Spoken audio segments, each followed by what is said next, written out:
warahmatullahi wabarakatuh. Waalaikumsalam warahmatullahi wabarakatuh. Alhamdulillahilladzi kataba sa'adata lil mu'minin. Asyhadu an la ilaha illallah wa asyhadu anna Muhammadan abduhu wa rasuluh wa huwa waliyul muttaqin. Allahumma shalli ala Muhammad, Allahumma shalli ala sayyidina Muhammad wa ala alihi wa ashabi ajma'in, amma ba'du. Alhamdulillah, perlu diketahui bahwasannya di dunia ini kita tidak terlepas dari yang namanya teman, yang namanya sahabat. Bahkan ada teman kita serumah, teman kita hidup serumah, bisa hidup sekamar atau bisa disebut rumah tangga. Jadi kalau kita punya teman maka disebut pertemanan, ketika punya sahabat bisa disebut persahabatan, atau yang ketiga bisa hidup berumah tangga. Itu semua didasarkan pada 3 hal. Yang pertama adalah kesetaraan, kesetaraan. Kemudian yang kedua adalah punya rasa malu. Jadi hubungan pertemanan, persahabatan, bahkan berumah tangga itu harus punya rasa malu. Kemudian yang ketiga itu adalah bagaimana kita bisa menerapkan sebuah hubungan itu atas dasar takwa. Yang pertama adalah kesetaraan.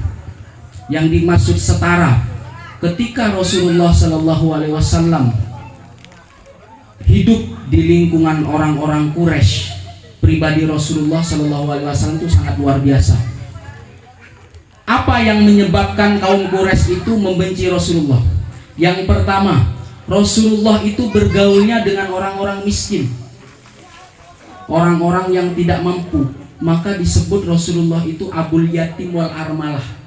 Jadi bapaknya anak yatim, armalah itu rimal. Jadi kalau secara bahasa armalah itu rimal yang sering kita injak-injak, yaitu orang-orang kecil, orang-orang susah, orang-orang yang miskin. Jadi ini yang menjadi orang Quraisy itu dulu membenci Rasulullah. Rasulullah itu setara dengan mereka, meskipun pangkat dan Rasulullah itu jauh melebihi makhluk yang lain. Nah, jadi setara. Sampai suatu saat itu ada sebuah riwayat. Jadi ketika Rasulullah itu duduk bersama orang-orang fakir, orang-orang miskin, datang para penguasa atau para pemimpin orang-orang Quraisy. Jadi datang kepada Rasulullah ingin berbincang-bincang bersama Rasulullah SAW. Ketika mereka mendapati Rasulullah bersama anak-anak yatim, bersama orang-orang miskin, mereka merasa kewibawaan orang Quraisy itu, pembesar orang Quraisy merasa turun. Saya akan berbicara bersama Rasulullah, saya akan berbicara bersama Muhammad, tetapi Anda harus keluar dari lingkungan orang-orang miskin. Nah, jadi ketika itu pembesar orang Quraisy dia tidak mau, tidak menghendaki Rasulullah itu bersama orang-orang yang miskin.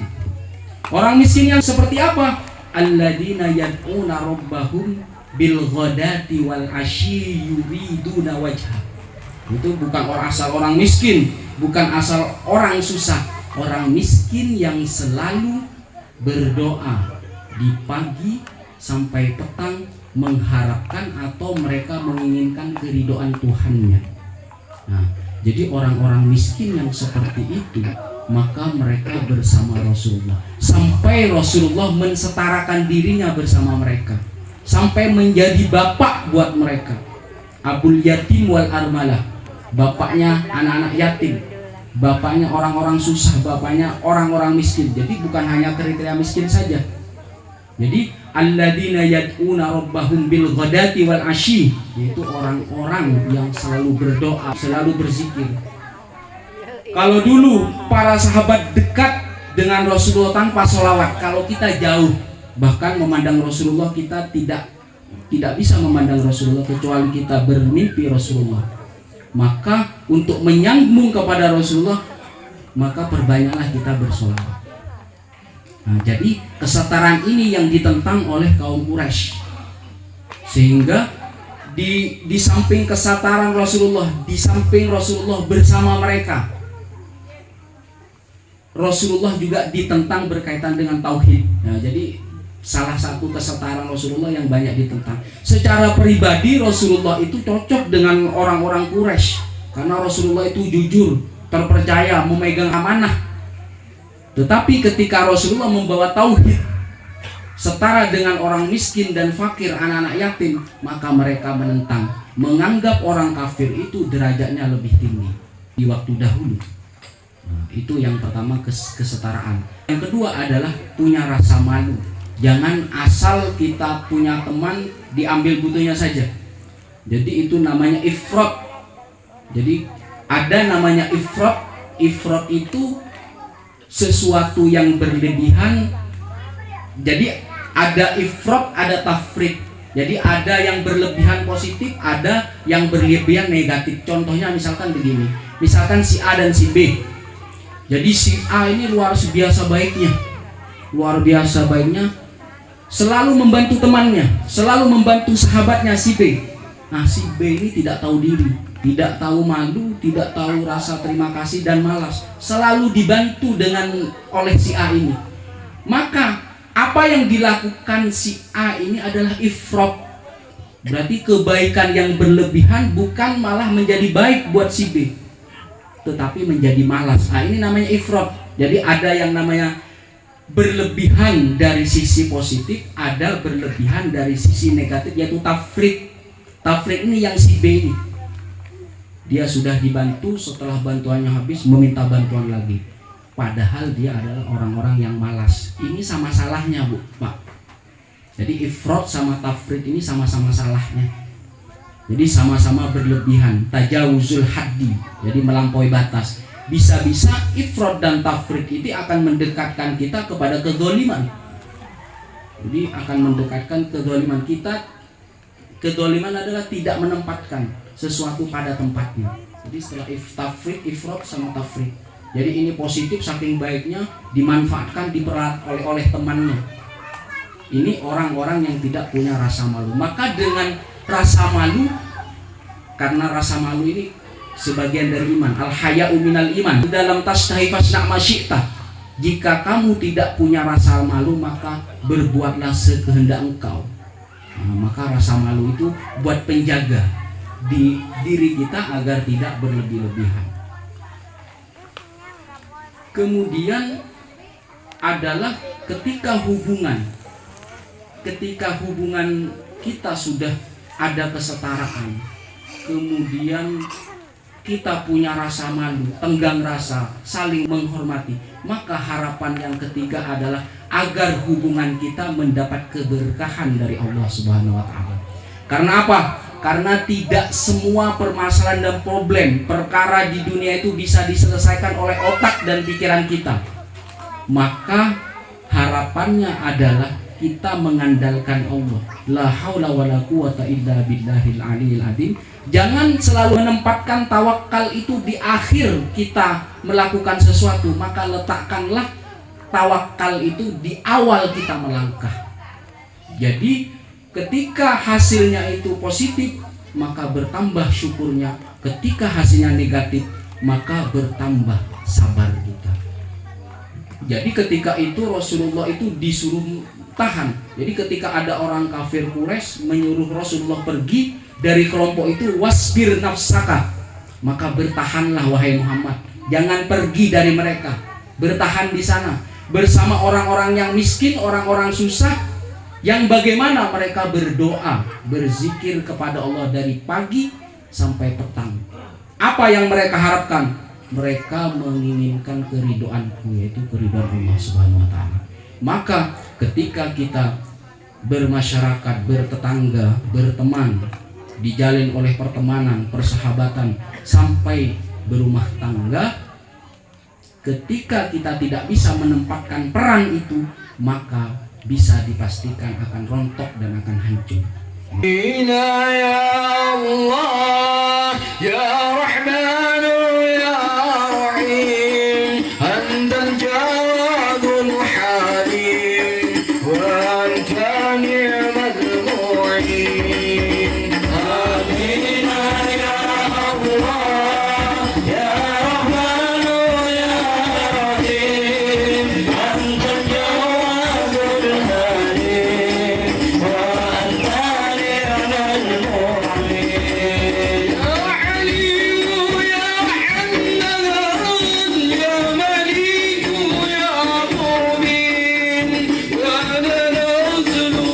شيئا إلا أنت يا معين. آمين يا الله يا رحمن يا رحيم أنت الجواد الحليم وأنت نعم المعين.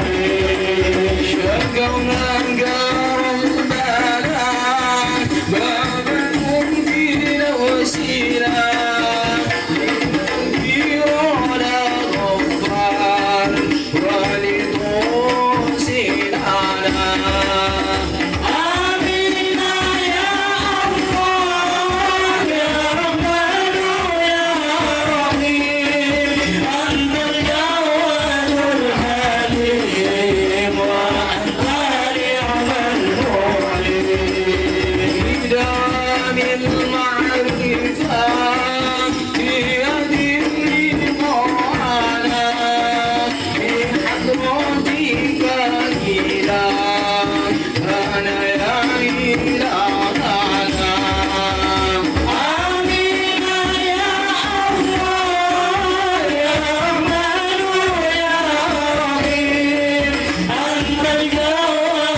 بعده ولا